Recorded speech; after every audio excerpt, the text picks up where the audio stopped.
Wingy Boxing IFL TV in association with MTK Global. I'm here with Jamie Moore. Jamie, how are you feeling, brother? All right, mate. How are you? Very good. You probably won't remember, I come up to interview you about 3 years ago in Manchester for your book signing.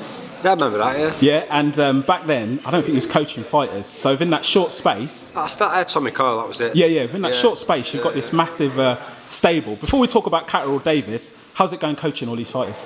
Yeah, good. You know, it only really started properly about 12 months ago, so it took a bit of adapting, you know, a bit of a big lifestyle change in a way, because it's a big job managing. I've got 8 pro fighters, so to manage all their training regimes at the level they're at as well, and the amount of time it takes to sort of set their training plan out and organise sparring and stuff like that, and you know, basically when one of them's fought, the next ones are halfway through the camp, so it's just rolling on. It's non-stop, but you know, I'm enjoying it, I'm loving it, and it's probably the most I've enjoyed boxing since I was actually fighting myself. So yeah, I'm in a good place. Catterall Davis, great fight. I don't just say it's not necessarily just a trade fight. I think people know that these two styles gel nicely. Yeah.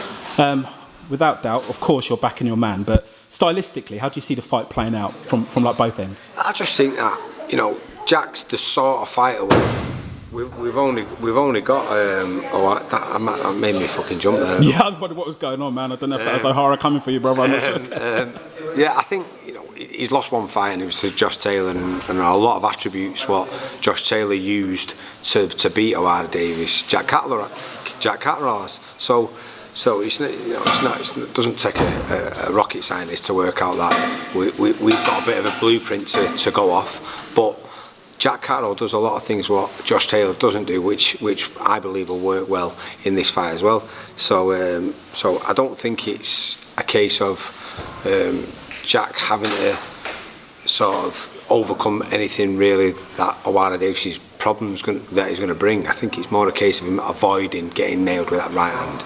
And you know, Ohara's never been, you know, he's not really been.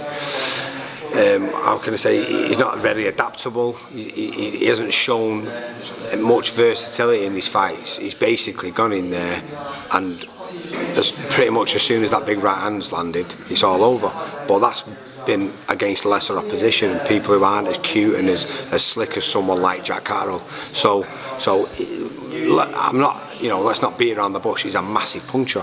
That's no doubt about it. But there's a lot more to boxing than being a big puncher. And you know, Jack, when you look at who's got the best attributes, or you know, comparing their styles and who's got the best jab, who's got the all-round better boxing brain, best defence, who works the body better. All those things are in Jack Catterall's favour. The one thing what's in Ohara Davis's column is punching power. Okay. So we understand the dangers, but we've made sure that we've covered every angle in the sense that Jack understands what he's got to do. He's not got to let himself into certain situations, and he's been doing it perfectly in sparring. So once we get in there and he carries that out on Saturday night, then I've no doubt in my mind that Jack Catterall will win. How? It just depends on Ohara Davis and how stubborn and resistant he is. I feel like he's going to be a little bit more stubborn and resistant than maybe he was against Josh Taylor, even though when I've watched that fight back, obviously many times now, I don't think he quits as much as people have sort of called him for, because he was getting hurt from the 3rd round in that fight, and if he was a quitter by the 4th or 5th round, there was many times where he could have used that as to get out, and he never did. He gritted his teeth, he's stuck in there, and he's braver than people think he is. Right at the last very second, he turns his back, but you know, come on, he'd been beat up for a good 6 rounds there, and he probably had enough, and he just sort of turned away at the last minute, and that was it. He didn't quit in the sense of we've seen a lot of people quit in the past, so I don't think it's going to be a case of Jack Catterall's just got hurt him a few times and he's going to quit. By no stretch of the imagination. I think he's going to be tough. I think he's going to come back and he's going to be stubborn. We've always got to be careful of that big dangerous right hand, but you know, from what I've seen in the gym, Jack Catterall's on fire. It really is. Ask any of his sparring partners who he's been in there with. Wicked. Let's have a little walk down there to get out of the way of them there interviewing behind us. It's kind of like a little bit of reality TV going on here. Taking over. Yes, yeah, we're taking over. I'd get you behind that pitch. That's a bit quieter down here. This is was one of the fights, by the way, that got me into boxing. Right. Okay. So when I first got in there, I had a video. So back in the day, kids, you had video players. It was actual tape. There was none of this little memory card things and stuff like that. I had this on tape, and I used to put every night when I come home from school when I was about 14 years old. I used to watch this fight, even though Nigel Benn was my hero, and I used to break me out when he got beat at the end. I just loved the way he fought. I love how aggressive he was. I love the way he worked Eubank's body. So that's my era, man. That is my hero. That is my era. That's it, boxing, exactly. Man. Yeah. I went to the rematch actually. I was 14 years old. I went to the Ben Eubank 2 rematch, and I watched Nigel Benn training in Tenerife. That's why I love Tenerife so much. I think. Yeah, it was quite interesting hearing you when somebody was interviewing you before, because you was quite complimentary towards Ohara. You said he may have had a little bit of a bad rap, so to speak, as in how things have affected him. I quite like him. I've got to be honest, I quite like him. And did I like him the way he was before? No, I didn't. But I think he's been a little bit humbled. He's had to eat humble pie a little bit.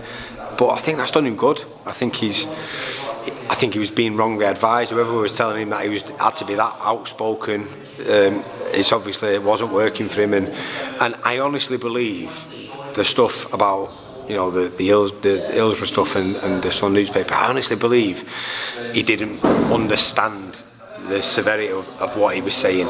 And I feel you've got to give the benefit of the doubt. You've got to give someone a second chance to prove himself right. And he's been given that. MTK took him on and give him a lease of life, and they've given him a second chance. I think he deserved it. I think that performance against Josh Taylor, I don't think he can perform better than that. I've got to be honest with you, because Josh Taylor's a phenomenal fighter. So is Jack Catterall, and that's the sort of thing he's up against. He's up against a fighter of that sort of level. So when Jack wins on Saturday, I don't think that should be a slant on Ohara Davies. I think he'll come back and he'll still have a very good career. It's just that he's going to be in there with a hell of a fight on Saturday.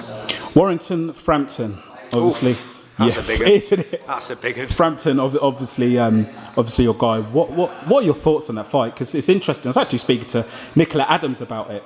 A lot of people wrote off Warrington in the Selby fight, and he showed a really good performance. But what's that down to Selby not taking nothing away from Warrington? But what's that down to Selby, or is Warrington, in your perspective? We'll never know. We'll never know the answer to that. So I think all you can do is give Josh credit for that. I think I never expected him to win. I said before the fight, I think he'll give a great account of himself and he'll push Selby really hard, but I think he'll just have a little bit too much for him.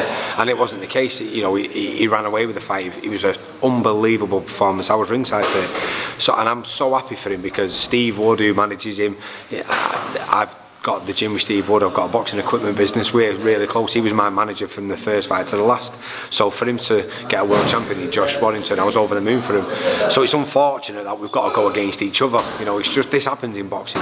But I'm not under no illusions how difficult this fight is for Carl, because I think when you win a world title as well, that can take you to another level. So we've got to anticipate that Josh is probably going to grow as a world champion. He's going to probably put a bit of a better shift in than he did even against Selby. But you're talking about a world-class fighter in Josh Warrington and an elite level fighter in Carl Frampton. That's my belief. I think that even though it will be a very competitive fight, because the styles of the both fighters can't be anything but a good fight for the fans to watch, which means it's going to be physically tough.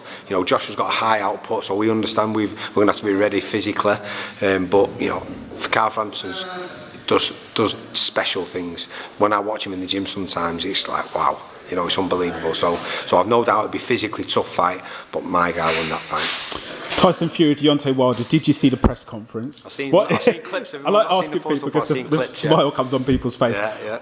He's great. What went through your mind? Tell me when Tyson. I just think that he's one of the kings of psychology. He understands what he's doing. I don't think he's trying to wind Deontay Wilder up to the point where he blows, but he knows that he does it just enough. Just enough, yeah. Till he gets him to a boiling point, and then he backs off and sort of goes, calm down. So I like what he does. He's good. He's great to watch, and I think it's a great fight. It's one of those fights where is Tyson going to turn up and Klitschko him, and fiddle him out and sort of make him look silly, or is Deontay Wilder going to land that one big right hand? Because I don't think Deontay Wilder can outpoint Tyson Fury. Tyson Fury might be able to knock Deontay Wilder out, might be able to hurt him, but I think it's more likely he's going to beat him on points. So it's a great fight. I think those three, Anthony Joshua, Tyson Fury and Deontay Wilder, I feel they could each fight one another and it could be a different result each time. You know, they could knock each other out. One could outpoint the other one. You know, Tyson Fury could outfit both of them, whereas Anthony Joshua and Deontay Wilder could knock the other one out if they land that big right hand or the left hook. So they're great fights, and I just feel like that Fury and Wilder is such a good fight because you really don't know what's going to happen on the night. It's going to be an exciting one. What did you think about Anthony Joshua's performance against Povetkin? I've heard mixed. Obviously, he got the stoppage, but I've heard mixed views.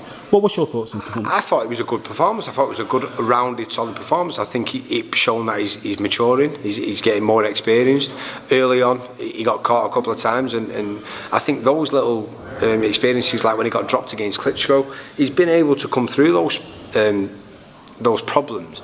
And people was always saying, oh, once he gets nailed, he'll never be the same fighter again, or as soon as he gets clipped, he'll get knocked out. And he's not. He's proved them wrong. So, you know, I like the way he's progressing. I think that, you know, Povetkin, he may be getting on a little bit, but he's proven world-class fighter. So, and you know, I've heard a few stories that Anthony Joshua had a few problems. He wasn't very well before the fight, and he didn't go in there 100%. He had a few injuries. Not many fighters do go in there 100%, you know.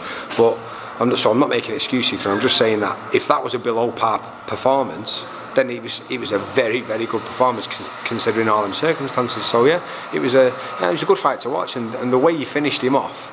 You know, as soon as he smelt blood and got him hurt, he finished it brilliantly. Which you know, a lot of people was thinking he was going to coast through that fight, and he didn't. As soon as he seen the finishing line, he sprinted over it. Got it. And finally, what's your thoughts on the Billy Joe Saunders situation with regards to the PED? Do you think people have been too harsh or too forgiving too much? I think on the face of it, when the news first came out and no one really knew what it was, then, you know, rightly so. If he had been doping and taking that stuff for whatever reason you use it for, then of course it was the right thing to do. He was getting criticism. But then in hindsight now, if it's the case that he's been taking the nasal congestion and he's failed it for that, and it isn't banned on the night of a fight, then of course he needs to be, you know, given the benefit of the doubt. It's just ridiculous. So, you know, at first I was thinking, you know, bang out of order, you cheated, and then when I sort of heard about the details of it, then it's understandable. Oh yeah. Rocky Fielding. No, not Rocky Fielding. Speaking about your training, I apologise. I'm getting old. I forgot to congratulate you. Oh yeah. Trainer of the Year, British Boxing Board of Control. Oh, thank you, mate. How did it feel? Yeah, do you know what? It was I won't say shocked, because I knew the lads had put a good season in, and we'd had some really good results and performances. Tommy Collins was brilliant. Rocky away from home, so I knew he was up with a chance. But I just expected someone like Rob McCracken, because he got Anthony Joshua and Dave Caldwell with Tony Bellew. So I was surprised. I was humbled. You know, it's like, as far as training goes, I'm a baby. You know what I mean? I was 18 months ago looking at getting out of the game. So I only trained Tommy Call at the time, and I said, as soon as he's done, I'm done. So the last 12 months have been like a bit of a whirlwind. My life's been changed forever by the look of it, because it seems like there's a fight coming non-stop. Every time someone's had a fight, I'm halfway through a camp with another one. But you know what, I'm enjoying boxing more now than I ever have, probably since I was fighting, and I'm probably enjoying it more than I was when I was fighting. It's because I'm not getting hit in the head. So yeah, I'll probably look back at this period of time in my life in 20 years' time and go, wow, they was fantastic times. Because hindsight always, to me, seems better. You always appreciate something afterwards more. And as it happens, as I'm actually going through this period of time in my life, I'm really, really enjoying it. So God knows what it's going to be like in 20 years' time, and I look back on it. So like I said to you at the beginning of the interview, a couple of years ago when I come up to interview, you weren't training all these people. Now, Trainer of the Year, are we still going to be able to get interviews with you? Are you going to turn Hollywood? I've got to be honest with you as well. I'm not really big into like sort of accepting praise, because I feel a bit awkward with it and stuff like that. And I think the main reason being is I don't really try and let it affect me. And the reason I don't like to try and let it affect me is because I think if you're open to someone praising you, you're also open to criticism. And I'm not open to that either, because I believe in what we do. I know I've got a lot of experience in boxing. I've been a boxing geek all my life, so I feel like I know what I'm doing. It's been put into practice many times now, and we've got results. So what me and Nigel have created in the gym, the atmosphere we've created, is having a knock-on effect, and he's creating results for the lads. So, but it was a risk at first. It was a risk because if we'd not got the results, we'd have ended up with egg on our face, because everyone would have gone, well, he was in Tenerife basically having a lad's holiday. And I understand that's how it looks from the outside, but that's a small little window of time in a full day when someone gets their phone out and films it. It's not how we are all the time. Only 90% of the time we're messing about. But listen, I take this job massively seriously. This is a serious game. And I take it serious when I need to take it serious. And I think it's dead important that the times when you don't have to take it serious, you should forget about it and not think about it, because a lot of fighters are notorious overthinkers, and that's not good for you. So I think if you can lighten the mood a little bit either side of a hard session, then that's what you should do. You know, life's for enjoying it and living, and we're doing a job what we love, and these fighters are doing it because they love doing it. So if you can enjoy doing it while you're doing it, then and I feel that you get the best out of your fighters if they're enjoying it, then why not? Beautiful note to end it. Jamie Moore, thank you for speaking to Wingy Boxing, IFL TV. Enough respect, brother. Thank you. Cheers, man.